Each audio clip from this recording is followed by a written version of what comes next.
الحمد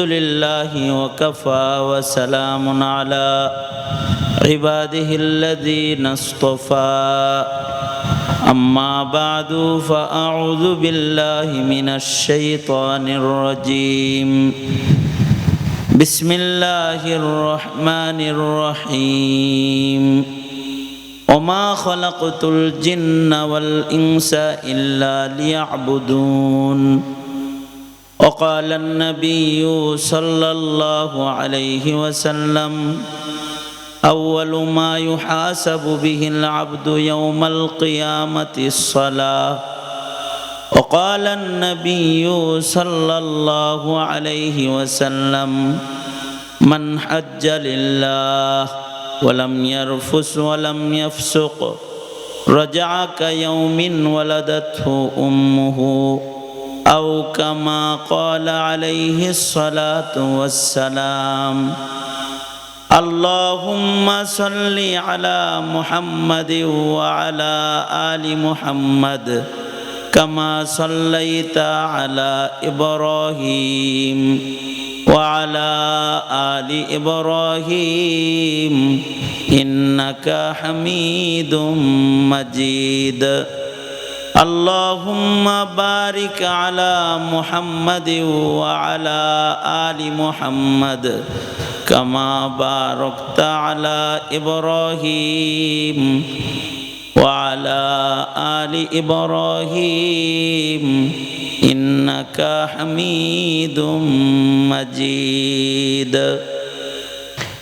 নুরানি তালিমুল কোরআন board Chittagong কর্তৃক পরিচালিত বাইতুস সালাম মোস্তফা জামে মসজিদ ও মাদ্রাসা কমপ্লেক্সের উদ্যোগে 2 দিন ব্যাপী 12তম বার্ষিক তাফসীরুল কোরআন মাহফিলের আখিরি রজনী মুহতারাম সভাপতি উপস্থিত হযরত বুজুর্গ উলামায়ে কেরাম সম্মুখপানে সমবেত দিন প্রিয় ইসলাম প্রিয় দিনদার ইমানদার মুমিন মুসলমান ভাইরা পর্দার আড়াল থেকে আলোচনায় শামিল মা বোনেরা বিশ্বজগতের মালিক বিশ্ব প্রতিপালকের বিশ্ব দরবারে কালিমাতুর শকর মহান রব্বুল আলামিন আমাদেরকে দয়া করে মায়া করে ওলামাদের সোহবতে জান্নাতের বাগানে দ্বীনি নসিহতের মজলিসে আমাদেরকে আল্লাহ পাক শামিল হওয়ার তৌফিক দান করেছেন। কালিমাতুর শকর পড়ি শুকরিয়া আদায় করি জবান খুলে মোহাব্বতে বলুন আলহামদুলিল্লাহ। এত সময় পর্যন্ত আমরা অত্যন্ত শ্রদ্ধাভাজন বন্ধু হযরতুল আল্লাম হযরত মাওলানা জিহাদুল ইসলাম সাহেব দামাত বরকাতুহুম উনি গুরুত্বপূর্ণ নসিহা সাহাবায়ে কেরামের বিভিন্ন আওসাফ নিয়ে গুরুত্বপূর্ণ আলোচনা আপনাদের সামনে করেছেন। গতকালকে আমার আরেক বন্ধু এবং বড় ভাই আল্লামা আব্দুল বাসেত খান সাহেব হুজুর সহকারে আরও ওলামা হজরতগণ কথা বলেছেন, আরও দিগার বুজুর্গ হজরতগণ কিমতি বয়ান আপনাদেরকে করেছেন। একেবারে মাহফিলের শেষ ভাগে জিহাদুল ইসলাম ভাই অনেকটা জবরদস্তি এই বৃষ্টির মৌসুমে এই মাহফিলে আসার জন্য বাধ্য করেছেন। ওনার মোহাব্বতের পাওয়ার খাটাইয়া উনি এই বৃষ্টির সময় ঢাকা থেকে এ পর্যন্ত টেনে আনছেন। ওনার আশা আকাঙ্ক্ষা ছিল এরকম যে বৃষ্টি যদি হয়েই যায় দরকার হয় উসওয়ায়ে হাসানায় যাবে, এখানে ছাত্রদেরকে নিয়ে বসবে, কিছু কথা বলে চলে যাবে।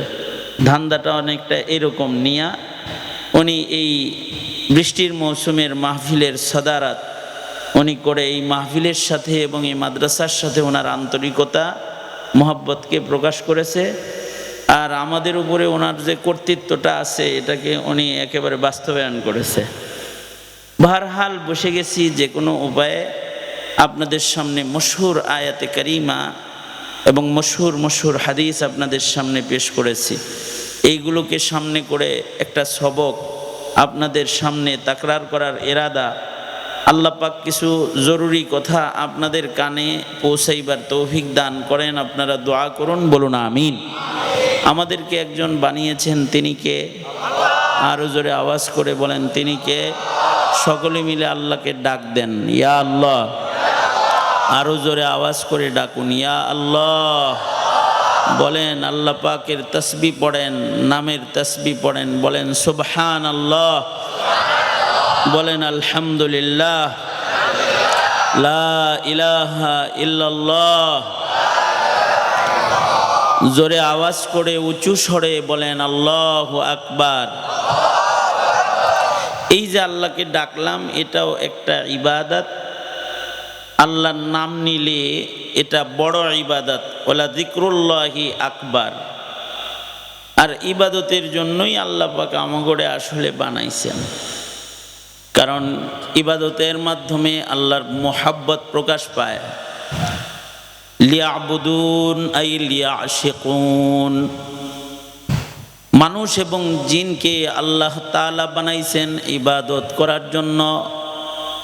তার মানে মানুষ এবং জিন এরা ইবাদতের মাধ্যমে যার যার হৃদয়ের আল্লাহ পাকের ভালোবাসা প্রকাশ করবে।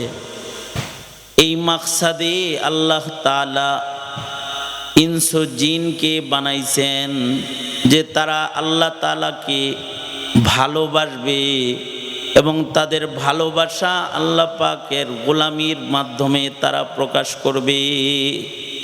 এ কারণে আল্লাহ পাক আমাদেরকে বানানোর উদ্দেশ্য বর্ণনা করলেন, ওমা খালাকতুল জিন্না ওয়াল ইনসা ইল্লা লিয়াবুদুন। আমাদেরকে ইবাদত করার জন্যই বানাইছেন।